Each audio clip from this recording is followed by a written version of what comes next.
Haridwar Lok Sabha seat से BJP प्रत्याशी उत्तराखंड के पूर्व सीएम त्रिवेंद्र सिंह रावत हरिद्वार के दौरे पर रहे, जहां उन्होंने सबसे पहले गंगा आरती की और उसके बाद संतों से मुलाकात भी की। संतों ने खुलकर बीजेपी प्रत्याशी का इस दौरान समर्थन भी किया। इस विषय में अखिल भारतीय अखाड़ा परिषद के अध्यक्ष महंत रविंद्रपुर ने कहा है कि त्रिवेंद्र सिंह रावत उत्तराखंड के मुख्यमंत्री रहे हैं। कुंभ के दौरान उन्होंने संतों के लिए बहुत काम किया है। साथ ही उन्होंने कहा कि उत्तराखंड में मुख्यमंत्री पुष्कर सिंह धामी और केंद्र सरकार में प्रधानमंत्री नरेंद्र मोदी जिस तरह से सनातन के लिए जो काम बीजेपी सरकार में हुए हैं, उसके बाद संतों का पूरा आशीर्वाद बीजेपी प्रत्याशियों के साथ है।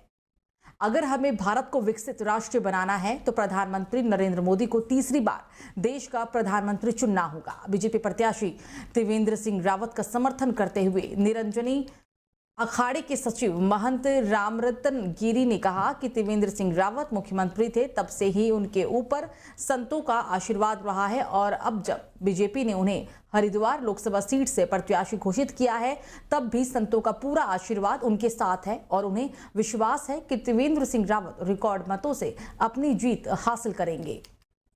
देखिए, हमारे उत्तराखंड के पूर्व मुख्यमंत्री है। जब आप मुख्यमंत्री थे, आपने बहुत अच्छा काम किया था। कुंभ का मेला आपके समय में था और आपने सभी साधु संतों को जो भी डिमांड रखी थी, सभी आपने पूरी की थी।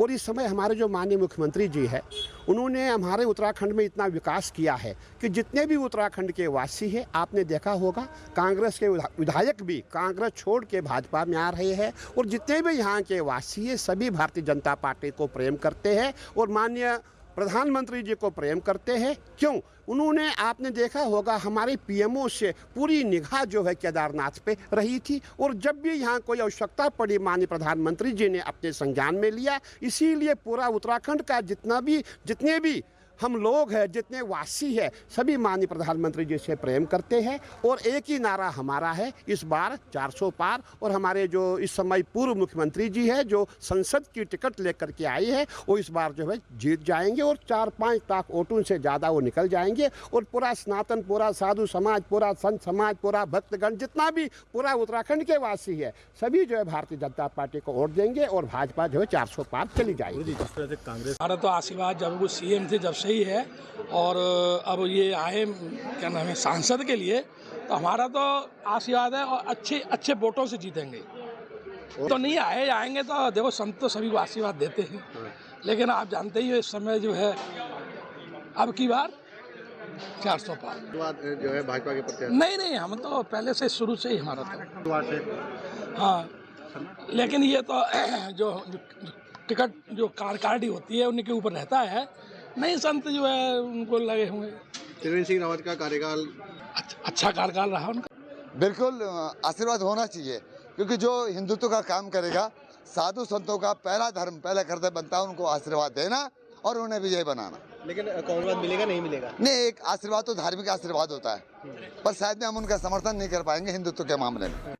तो आगामी लोकसभा चुनाव को लेकर राज्यों में आचार संहिता लागू कर दी गई है। वहीं उत्तराखंड में आचार संहिता लगने के बाद प्रशासन की तरफ से अनुमति नहीं मिलने से होने वाली शिक्षक भर्ती एक बार फिर से टल गई है। 3253 पदों पर प्राथमिक के शिक्षकों की भर्ती लटक गई है। आपको बता दें कि धामी कैबिनेट ने उत्तराखंड राजकीय प्रारंभिक शिक्षा सेवा नियमावली 2012 में संशोधन के प्रस्ताव को मंजूरी दी थी, जिससे अभ्यर्थियों में पिछले काफी समय से लटकी भर्ती जल्द शुरू होने की भी आस चुकी थी। प्रदेश में प्रारंभिक शिक्षा में बेसिक के शिक्षकों की भर्ती पर पिछले 3 साल से भी अधिक समय से लटकी है।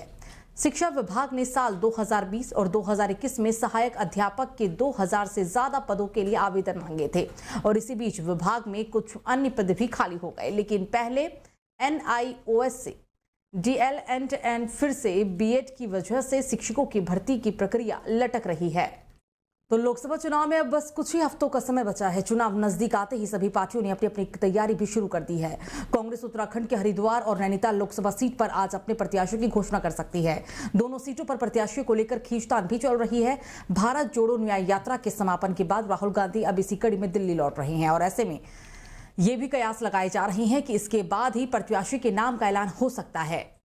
तो चलिए खबरों में आगे बढ़ते हैं। जिला निर्वाचन अधिकारी और जिलाधिकारी धीराज सिंह गर्ब्याल के निर्वाचन से जुड़े नोडल अधिकारियों और ARO के साथ विकास भवन स्थित NIC सभागार में बैठक की। उन्होंने कहा कि लोकसभा चुनाव सामान्य निर्वाचन की आचार संहिता लागू हो चुकी है। लोकसभा सामान्य निर्वाचन को स्वतंत्र, निष्पक्ष, पारदर्शी और शांतिपूर्वक संपन्न कराए जाने के लिए पूरी तरह से प्रशासन तैयार है। उन्होंने आचार संहिता लागू होते ही 24 घंटे, 48 घंटे और 72 घंटे के अंदर ही की जाने वाली कार्रवाई पूरी करने के भी निर्देश जारी किए हैं। उन्होंने निर्वाचन से जुड़े सभी पदाधिकारियों और कर्मचारियों को भी हिदायत देते हुए कहा कि निर्वाचन प्रक्रिया में किसी भी स्तर पर लापरवाही की कोई भी गुंजाइश नहीं होगी।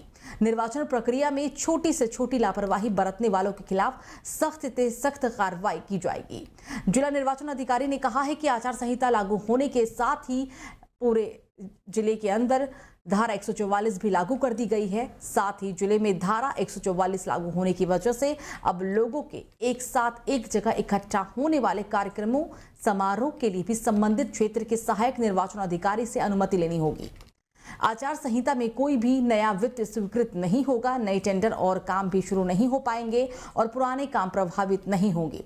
उन्होंने कहा है कि शांतिपूर्ण और निष्पक्ष निर्वाचन के लिए सभी व्यवस्थाएं पूरी कर ली गई है। उसमें देखिए फर्स्ट फेज में हमारा इलेक्शन होना है, तो उसमें 20 तारीख को नोटिफिकेशन होगा और 27 तारीख तक लास्ट डेट है नॉमिनेशन की। 28 को वापस होगा और स्क्रूटनी के बाद 30 तारीख को लास्ट वो है हमारा विड्रॉल का।